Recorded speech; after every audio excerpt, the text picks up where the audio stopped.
Hello and welcome to Real to Real.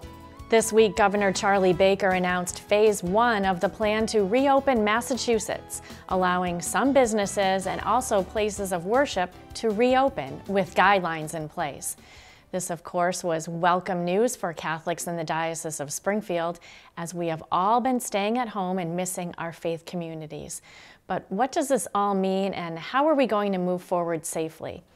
I had the opportunity to sit down with Springfield Bishop Mitchell Rozanski earlier this week to discuss the reopening of churches. Anytime. All right, well, we're very happy that the state of Massachusetts is moving forward with stage 1 of reopening the state. And Bishop, thank you for being with us today. Thank you, Sharon, for the opportunity to be here. So what does Phase 1 mean for the Diocese of Springfield?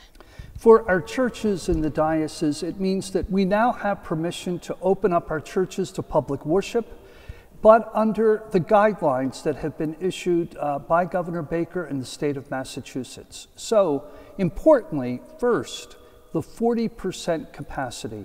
That means whatever the capacity of the church is, we're allowed to have 40% of that at each Mass in our parishes. So in some places, I know that that will be a grave inconvenience, but it's something that we're all facing and trying to adjust to. Secondly, it means that within our churches, we will respect social distancing. So there will be a 6-foot space between those who are not of one household and other people in the church. So that will be respected. Also in the communion line, 6 feet distance between each person as they're coming up to receive Holy Communion. Face masks must be worn by all who come to church unless there is a medical exemption or unless the person is a young child.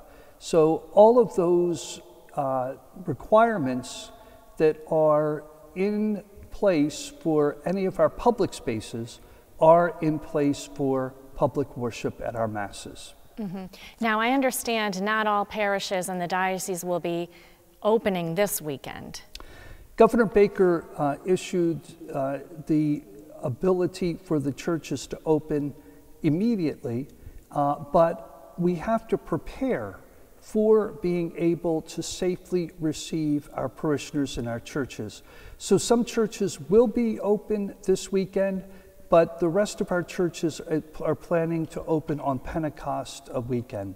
So at the end of May, hopefully all of our churches safely will be open and ready to have parishioners come to celebrate Mass. So what will this mean when it comes time for communion? I would ask that people be very patient, because we've all learned a lot of patience over these past 10 weeks. And we need to continue to be patient, and especially as we're in church. So the 6-foot distancing needs to be observed as we're in our churches. Our aisles will be marked with 6-foot intervals so that people can clearly see where they can stand on the way coming up to communion. Many of them are familiar with that by being in grocery stores and seeing the markers of 6 feet apart from the person in front of you and in back of you. So all of those things have, over these past weeks, have become part of our psyche, our mentality, and we will continue that in our churches. And we're only going to be able to receive in the hand, right? And we have consulted with different health experts who have advised us that it would be best to receive communion only in the hand so that there is less danger of spreading the coronavirus.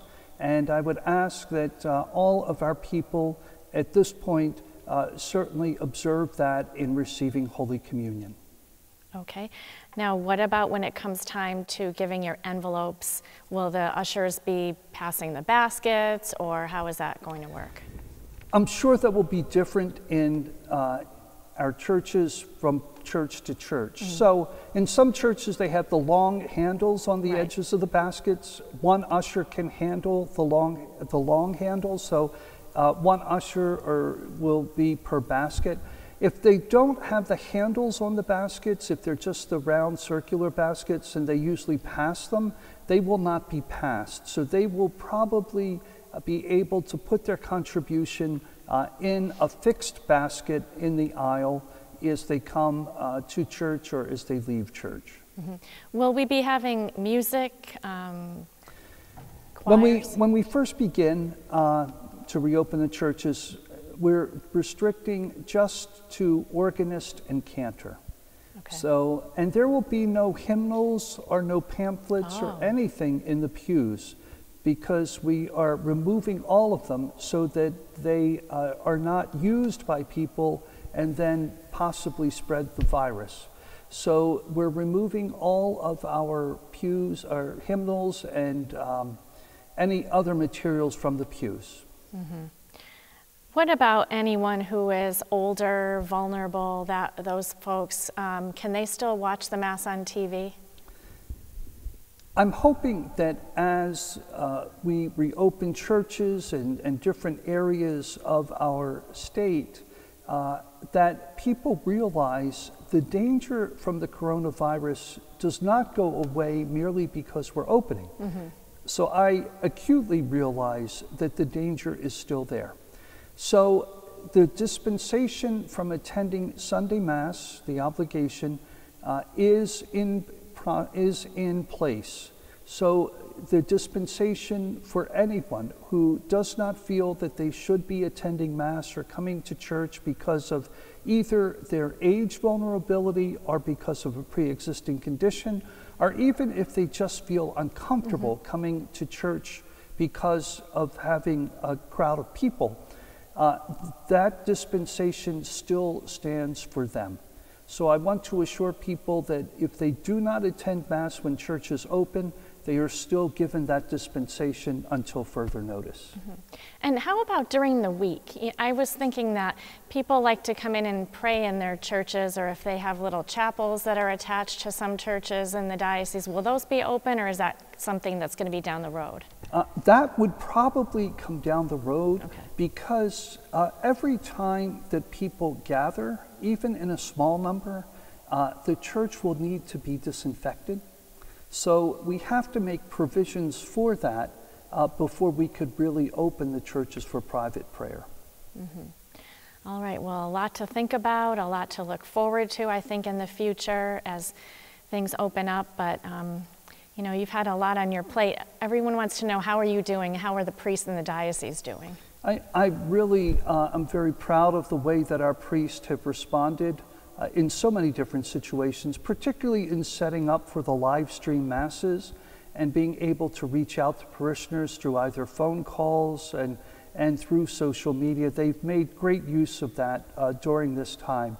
Of course, we pray that we don't have to rely on that. That's not who we really are as Catholics. We're used to coming together and worshiping together.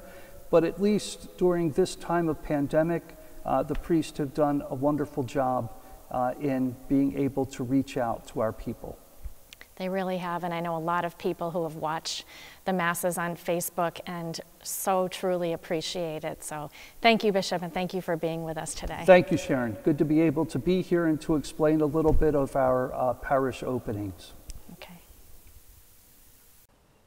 And we appreciate the Bishop taking the time to sit down with us. I know that I speak for a lot of Catholics who are really looking forward to Masses being celebrated and for returning to church and worship services.